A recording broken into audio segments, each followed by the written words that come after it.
निसर्गरम्य समुद्रकिनारा, प्राचीन लेण्या, गड किल्ले, घनदाट वनसंपदा असा समृद्ध वारसा लाभला। पर्यटन क्षेत्रात खाजगी गुंतवणुकीसाठी उत्साहवर्धक आणि अनुकूल वातावरण निर्माण करण्याकरता पर्यटन धोरण 2024 जाहीर करण्यात आले असून येत्या 10 वर्षात पर्यटन क्षेत्राला 1 लाख कोटी रुपयांची गुंतवणूक आकर्षित करण्याचे उद्दिष्ट ठेवण्यात आले आहे। राज्याचे आरोग्य पर्यटन धोरण देखील अध्यक्ष महोदय आखण्यात येत आहे। मुघलांच्या नजरकैदेतून आग्र्यातून सुटका हा शिवचरित्रातील प्रेरणादायी प्रसंग आहे। छत्रपती शिवाजी महाराज नजरकैदेत होते, तेथे भव्य स्मारक उभारण्याचं राज्य सरकारने ठरवलेलं आहे। त्यासाठी उत्तर प्रदेश शासनाच्या सहकार्याने जागा उपलब्ध करून घेण्यात येईल आणि त्याच्यामध्ये तशा प्रकारचं त्या भव्य स्मारक उभारण्यात येईल। येणाऱ्या पिढ्यांना शिवरायांच्या स्फूर्तिदायी चरित्राची ओळख अद्ययावत तंत्रज्ञानाच्या आधारे करून देण्यासाठी पुणे शहरातील आंबेगाव येथे 4 टप्प्यात भव्य शिवसृष्टी प्रकल्प उभारण्यात येत आहे। त्यातील 2 टप्प्याचं काम पूर्ण झालेलं आहे।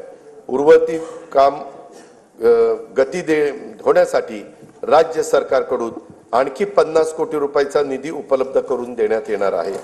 छत्रपती शिवरायांनी स्थापन केलेल्या स्वराज्याच्या रक्षण आणि विस्तारासाठी जीवन समर्पित केलेल्या असीम शौर्य आणि धैर्याने लढलेल्या सर्व लढायात विजयश्री मिळवणाऱ्या छत्रपती संभाजी महाराजांच्या पराक्रमाच्या खुणा महाराष्ट्रात जिथे आहेत त्या कोकणातील संगमेश्वर हे एक ठिकाण आहे।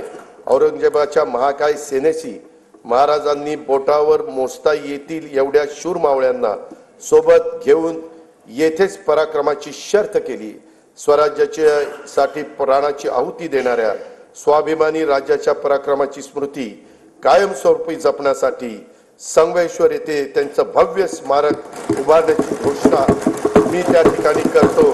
छत्रपती संभाजी महाराजांचे पवित्र बलिदान स्थळ असलेल्या मौजे तुळापूर व समाधी स्थळ मौजे वडू बुद्रुक येथे त्यांचं भव्य स्मारकाचं काम अतिशय जोरात प्रगतीपथावर आहे।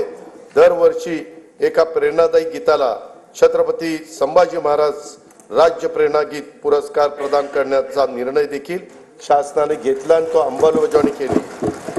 छत्रपती संभाजी महाराज की